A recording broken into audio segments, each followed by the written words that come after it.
You're listening to the Teach Better Talk podcast featuring expert educators eager to share progressive tactics to reach more students. Teach Better Talk is created by teachers and fueled by passion. Let's get started.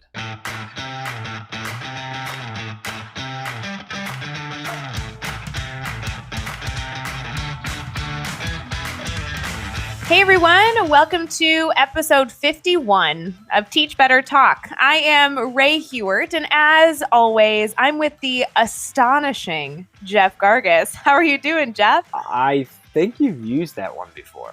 Okay, I may have used it before, but when I used it in the past, I was just Googling words. When I'm using it now, this was sent in by an Instagram follower who really, truly believes you are astonishing. Well, I appreciate that Instagram follower. That's awesome. So I'm doing fantastic. Having a great night. Today was the day that we announced the conference website is up. Can you believe that? No, I can't. Super excited that we got to announce that, and we are now accepting proposals for the Teach Better conference. And we are registration is open. Super excited. So that conference is going to be in November 8th and 9th of 2019. All the info is over at teachbetterconference.com. One of the cool things, Ray, is that we get to bring our good friend Dave Burgess in. I love Dave Burgess. Yeah, super excited. Dave, author of Teach Like a Pirate, co-author of P is for Pirates, and he's coming out, and Shelly's coming too. I can't believe we got it. Dave Burgess and we got Shelly Burgess. So we got Teach Like a Pirate, we got Lead Like a Pirate, we got the captain and co-captain, I guess, first mate of the pirate ship, as if I can be completely corny. Just to confirm, though, if you know Dave and Shelly, you know that the captain's actually Shelly and Dave's the That's co-captain. true. Yeah, it's very true. It's good. I hope they listen to this episode. Oh, they absolutely listen. We've interviewed them on this podcast, and they talk about how they listen. So we've had Dave. We haven't had Shelly yet. So Shelly, if you're listening, we need to get you on here too. Coming soon. we've also got our really good friend Tal Thompson coming on. If you don't know, at Tal teaches, super awesome educator. He's going to come up as well, one of our featured speakers, so super excited for that. Ray, if I'm a teacher and I'm thinking about submitting a proposal, how would I do that? Gosh, it's so easy. If you're a teacher, I don't care if you've never presented before in your entire life and crowds freak you out, or if you're a teacher that has presented a cajillion times, I hope you sit back right now, take a deep breath, and consider submitting a proposal. This is the conference for you. This entire conference, it's a 2-day conference in November, and you can register for both days or just one. I have to tell you, though, and we didn't emphasize this enough, Jeff, in our live video we did earlier on our Facebook page, but it's designed strategically to be 2 days. We are purposefully structuring our conference to not just be 2 great days that so happen to be back-to-back on great professional development, but the entire concept of wherever you come from, come here and grow with us is designed into that 2-day experience. And so I just want everyone to consider presenting because, Jeff, we say all the time, the answers to the problems we have in our classrooms exist in a classroom right now. We just haven't heard about it yet. And so it's really, listeners, it's just selfish for you to not come because we have to hear about your excellence. We have to hear how you're reaching your students. And so if you head to teachbetterconference.com, just click on submit proposal. We'd love to have you submit. There's some information you got to fill out. You got to think of a catchy title, which is probably the hardest part. Feel free to email me. We can brainstorm titles. And then we have a little quick video. We want to hear from you and, we want to see your face and get to know you. And I just so hope that you consider submitting because there's an amazing, ring of speakers that we have, especially the ones you named, but still more to be announced. And I just hope that you choose to be part of the fun. And, we're going to have networking events after. So who wouldn't want to hang out and just chill with fun people?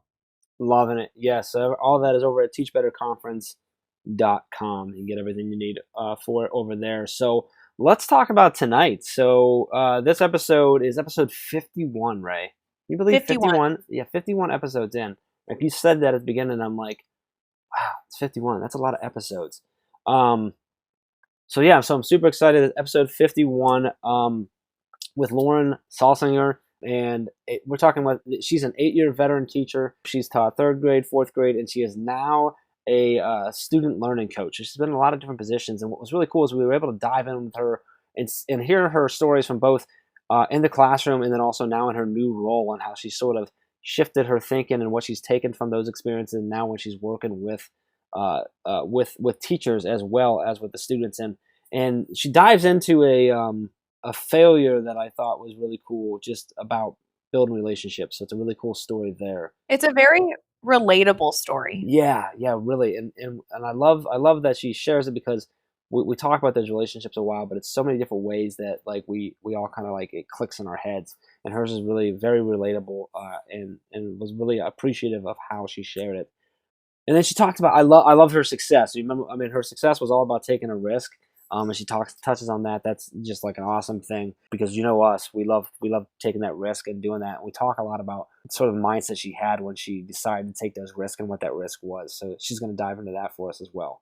You know, Jeff, she also had an extremely interesting answer for when we did our 6 questions in 15 seconds. Yes. Number 5, for you listening to this episode, please make sure that when that part comes up, you listen closely. There's some good nuggets of information in there. I, no kidding, wrote down her quote, and I'm going to put it on my bathroom mirror so I can look at it every day.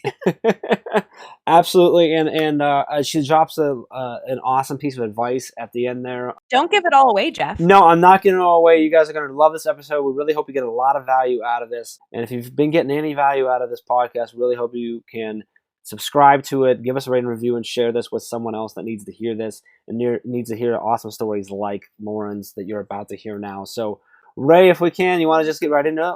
Let's do this. All right, let's get to the episode. All right, we are here now with Lauren Salsinger, and I just cannot wait to hear how you answer this first question, Lauren, because while I know you have done a ton in education, there's absolutely no way that you fit all of that into a conversation when somebody wants to know a little bit about you. So when you first meet somebody and they say, "Oh, Lauren, what do you do?" I mean, where do you even start? So I actually say I teach students, which is super simple. But, really, I used to say I was a 4th grade teacher. And since then, my title has changed, but I don't feel like that has changed what I do. And I feel like my role has always just been to teach students. I think back to when, I was in the 4th grade classroom, and I would see a 1st grader in the hallway asking help for zipping up his coat, and I would use it as a teachable moment and say, first we zip up the coat, then we put the gloves on. And then I think about this year when I'm in the hallway and I see a 6th grader struggling to open up their locker, and I'm rooting for them on the side, like, you can do it, one more number. And, I realized it's not, teachers teach more than a grade level or a content area. Really, they teach students. And my new title is a student learning coach. And I'm completely out of the classroom, which is really tough at first. But I'm just seeing that this role, I have such an honor to really empower students. And my job is to increase student voice and choice. And I help teachers implement strategies like personalized learning, which is like a genius hour. So really, I teach students. I love it. And a lot of experience there. So eight years in now, you've done 4th grade, you said, right? And 3rd grade, I believe, for the first year. Now you're a student learning coach. So a lot of experience, a couple different positions, a couple different levels, content stuff. So I want to dive in. We talk a lot about failure on our podcast. I talk a lot. If anybody ever listened to me, if you listen to any other episode, I'm going to repeat it again. That I always say that I've been fortunate enough to fail a lot, because I've learned from everything that I've done, all the failures that I've had, and they've made me into who I am today. So can you share a story with us about a time that you've failed, a failure you've had? Share with us what happened, why was it a failure to you, how did you overcome it, and what did you take away from that? Sure. I think on like a funny note, I'm new to middle school, so my biggest failure lately has just been realizing how unfunny I am, and how I really need to learn, what middle schoolers are like. But I think what really stands out to me as my biggest failure was something that happened a few years ago. This was a really tricky class I had. And, I just had all sorts of needs. I felt like at all times I was just trying to stay afloat between, going to IEP meetings and 504 meetings, filling out the RTI stuff. And, I had academic issues, behavior issues. And on top of all that, I had this group of 10 boys who were all on the same sports team who, needless to say, were extremely comfortable with each other and very social. So it was just a really tough year for me. I know other teachers have it worse than that, or just tougher situations than that. But for me, it was really hard. So one day we were outside doing a little science experiment, or science kind of surface changes walk is what it was. And I had one simple rule in our little groups, and it was, okay, take a picture of something, pass the iPad on, the next person takes the picture, pass it on to the next person in the group. Pretty manageable, I thought, for my kiddos. And, there's this one boy who really struggled to do this with his group. And I walk over the first time and I go, okay, what's going on, guys? And the group said, he's not sharing the iPad. He's not He keeps taking the pictures and not letting us have a chance. I go, okay, get one more picture in, and then it is their turn. And so I walk away, and I think that the problem will be resolved. Well, yet again, 2 minutes later, he's still not sharing. Everyone is just distraught in the group. And I go over to the boy and I say, okay, you know what? I talked to you about this already. You've had your turn, and now it's their turn for the rest of the time. It's no longer your turn. And I was surprised that I was even having this conversation with this boy anyway, because normally he just was pretty low key. And, but his reaction was just, he yelled, he ran away from the group, and he just had a totally, just out of character response to that. And I think, that's weird.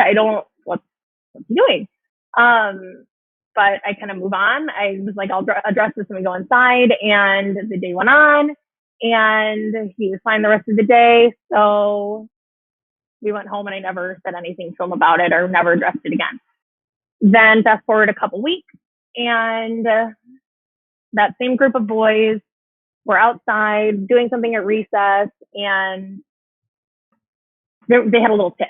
And I emailed the parents because, the thought of, I was sitting there drowning in work. I had all these papers to grade. I had another IEP meeting that afternoon. I go, you know what? I just don't have time to make these phone calls home. I will just send these parents an email. So, the email is kind of impersonal. Just explain the situation. Can you please talk to your child? Well, the next day, at the end of the day, my principal sat me down in the afternoon and said, closed the door behind him after all the students left. And I'm like, oh, well, this is weird. And he goes, Lauren, I just had a parent come in, and they told me that their son said that you are the meanest teacher he's ever had. He says he hates coming to school every day, and it's all because of you. And you play favorites, and basically just saying, every teacher's worst nightmare. And I'm sitting there shocked. Like, I couldn't even speak. I couldn't believe it. I don't yell at my students. You couldn't pay me to pick a favorite. I just couldn't believe what I was hearing. And I'm very fortunate that my principal had my back the whole time. But as it turned out, the student he had some misconceptions, but what it really came down to was I hadn't built a strong enough relationship both with the student and with their family, where they felt comfortable enough to talk about that with me. And so from that point forward, I worked to grow the relationship with that family and that boy. I don't think I was his favorite teacher at the end of the year, but we definitely improved things. And from that point forward, I made a promise to myself that, no matter what, relationships are what comes first. And I think that's true not only in the classroom, but in my new role where I'm working with teachers every day. Relationships first. Hey everyone, while we take this quick break, I want to encourage you to log into Facebook and go join our private Teach Better team group. It is full of 1,000 educators who are sharing ideas from the classroom, but really also brainstorming ways to start implementing these new initiatives that we're all working on. So go head over to Facebook and make sure you're a part of this incredible team. Wow, I really appreciate you sharing that story, because that is like you mentioned, sort of every teacher's nightmare to hear that a student would feel that way about you, especially if you just had no idea that they might feel that way. So I appreciate you. Yeah. I appreciate you going into detail and sharing that and being transparent with us like that. And it's a great lesson. And we hear all the time, relationships. What I love is all the different stories we hear about how we get there. What was it that made us realize that we really needed to build those relationships? So that was a really cool story. And I like that you've also flipped it and realized that it's not just with him as the student, but also with the parents, because that's a whole different conversation had, if that relationship built with the parent, because they go, no, wait a minute, I know her. That's not, what's going on here. Let's have a conversation. Right. So such an important lesson. Those relationships will help in so many different ways and change the way things are perceived and the conversations that are had. So awesome lesson there for sure. So now let's flip it around. Let's talk about a success that you had. And this can be something big or something small, but tell us what happened. Why was it a success for you? And then what did you take away from that? Okay. So just kind of some background on me.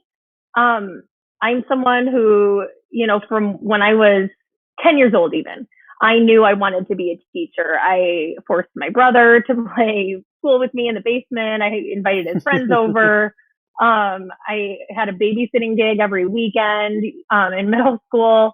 In high school, I took like every elective there was relating to children, and all of my jobs were, after school daycare, summer camp counselor. Everything I ever did in my life has pretty much revolved around, that end goal of wanting to become a teacher. And after college, I was confident that I was the absolute best candidate there ever was. And every single school was lucky to have me. And every single school that I applied for, all 100 something schools that I applied for, they were going to be calling me and whatever. So, I went interview after interview, and I was constantly told no. And, until eventually one day, 9 interviews later and devastation, I was told yes, in the exact district that I wanted, teaching my second choice grade level that I wanted. And I still remember that moment so clearly. When I got that call, I was sobbing on the phone out of excitement. I went to go sign my contract and I was sobbing. And then even like every single day that, I would be driving to school, that first year, and I would just, sob like, I can't believe I had my dream job. And so if you asked me, like, I don't know, maybe even last year, 2 years ago, I probably would have said that, I persevered through all of this. I saw this end goal in sight and I achieved it. I would probably have said that was my biggest success. But then, after 7 years, I wish I could say I was crying tears of joy on my way to work every single day still. But I wasn't. And I loved being a 4th grade teacher. I loved my team. I loved my school. And most of all, I loved my students. But I was starting to see that there were things that I was just becoming more interested in as far as impacting students in different ways. And, I think that was my biggest success, recognizing that, maybe I didn't have it all figured out. And I decided to just take a risk, just kind of out of the blue. Started Marie Kondoing my teaching and asking myself, what brings me joy? And a lot of things came to mind, like giving students choice, personalized learning opportunities, STEM challenges, listening to students and how they learn best, researching best practice, collaborating with teachers, things like that. How to meet the needs of high achieving students, which so often get ignored or just overlooked. So my biggest success was taking a risk and trying something different, which is the student learning coach role. Lauren, it's funny. I love listening to your answers. We ask these questions every single week. And, obviously different people, everyone has different stories, but for our listeners that may not know, Lauren, we've known each other for a long time. Yeah. Like way back. Way back. And I was so thrilled that we reconnected because we knew each other in college, and then we all went off and did our, graduation, went to go get the dream jobs. And now having reconnected thanks to Instagram, I think it was so fun. Yeah. And I just can't, I'm sitting here listening to your answers, just floored and so blown away by just how detailed your stories are. And I'm sure you get told this all the time, but your passion oozes out of you when you talk. I mean, it's so exciting. And even just your answer to the last, your biggest success is was realizing that you needed to reflect and take risks. And that is, gosh, I'm sitting here with goosebumps, so inspired by you. And I think that not only gets me excited for the rest of this episode, of course, but also I'm just so excited for the teachers that I've met or have yet to meet and will meet someday in my future that have this much passion and ability to reflect and reach their students the way you are. That just gets me so excited. And so I want to throw that at you. Hopefully, while I just made you blush, hopefully, I'm sorry about that. But I want to know, of all this great things you're doing, this incredible reflection, this ability to reach all your students, the impact that you're now making, working with teachers to then help even more students than you probably ever imagined. What is going on right now that's getting you so, jazzed up about education?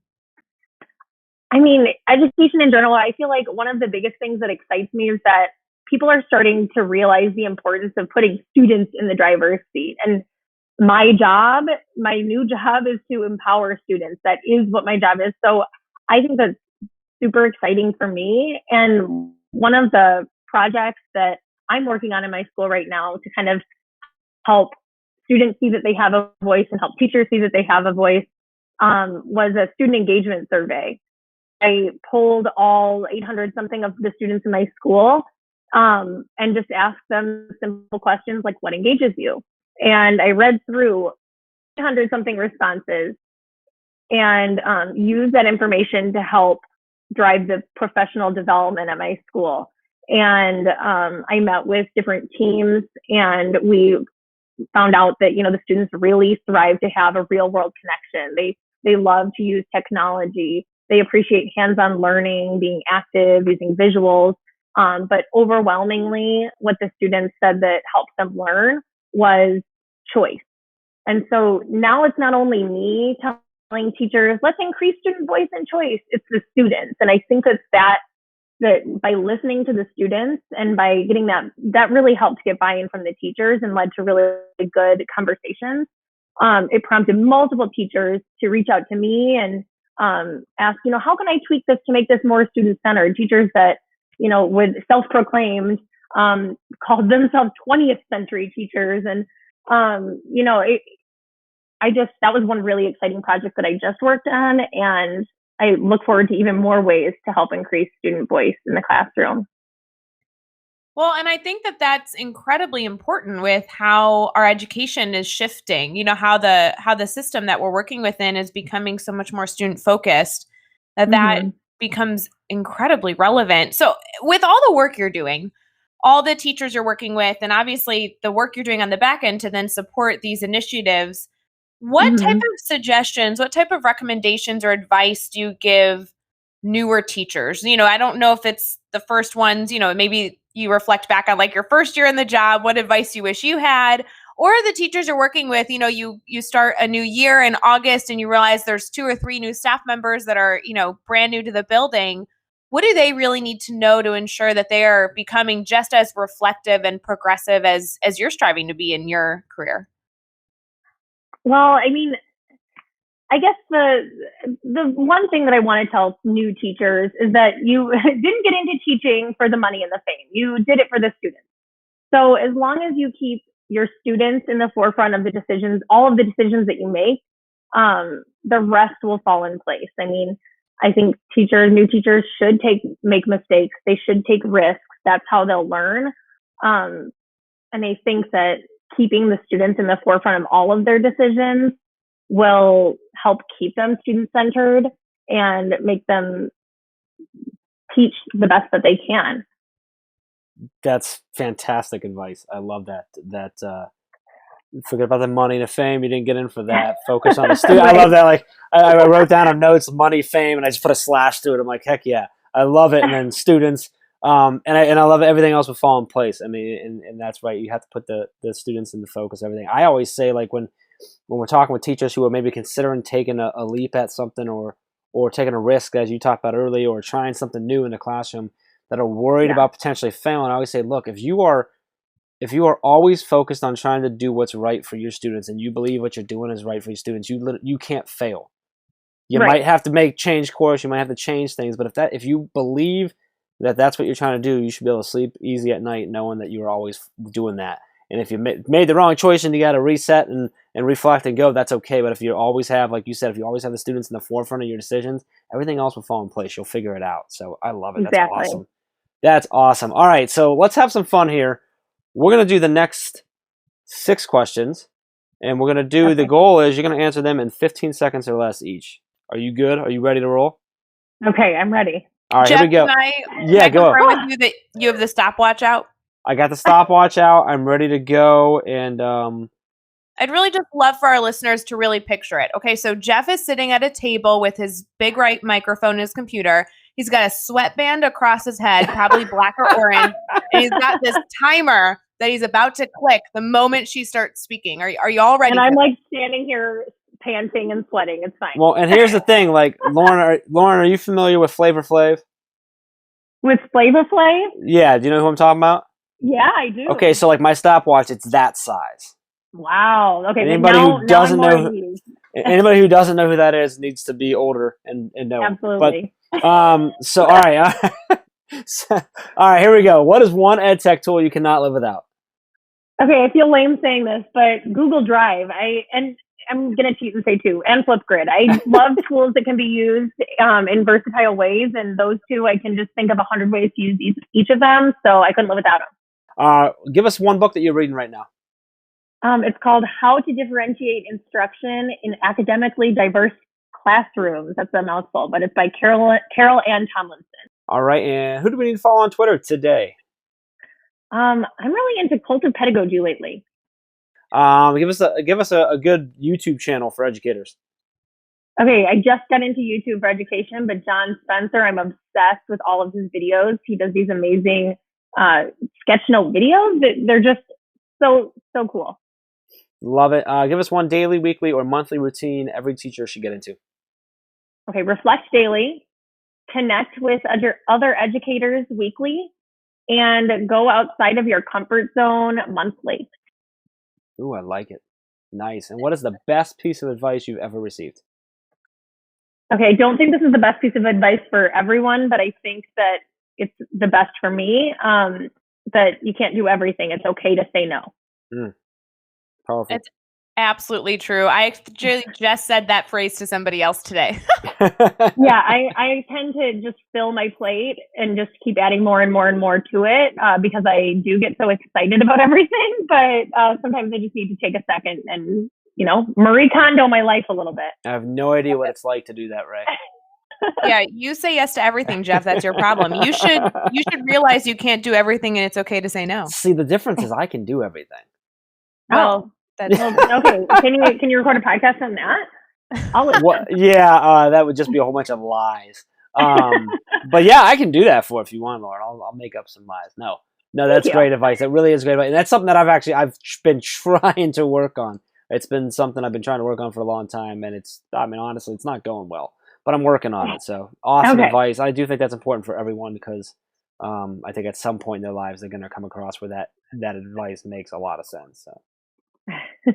Well, I do have to say, Lauren, I have a really important question for you, but I have to go back to that daily, weekly, or monthly routine you gave. I'm going to write that down as like my life mantra. Yes. Like connect with other educators weekly, go outside your comfort zone monthly. Like killer. That is on the to-do list, girl. I love it. Yay. So my last question for you is the most important. I say that every single week because every time you are taking time in your life to listen to a podcast, this cannot be the only time you choose to learn. And whether you're, driving in your car on your commute to work, or, somebody is, getting ready for the morning and has it blaring in their Amazon Alexa, whatever, like, I really hope that people choose to reach out to you and just keep learning from your excellence. So would you mind sharing how people can connect with you? Sure. On Twitter, I am Mrs. Salsinger. That's MRS, SALSINGER. On Instagram and pretty much everything else, I am Diary of a 21st Century Teacher, all one word. So Diary of a 21st Century Teacher is my Instagram. That's my blog. That's my Facebook page. That's my Teachers Pay Teachers. It's everything else. So that's how you'll find me. And, you can find all the links that we've talked about and everything we discussed with Lauren, including those links to connect with her over at teachbetter.com. So make sure you head over and do that. Please, if you can, give us make sure you subscribe to the podcast. Give us a rating review over on iTunes. We'd really appreciate that. And do me a big favor and do Ray a big favor and think of someone right now who you think needs to hear these amazing stories that these educators are sharing with us, and share this podcast with them, because we want more and more people to hear these awesome stories like Lauren has shared with us tonight. So do that for us. Lauren, really appreciate you taking some time and hanging out with us and sharing your stories and getting in stuff. So really, really appreciate it. Thank you so much. Thank you. And until next time, let's get out there and let's teach better.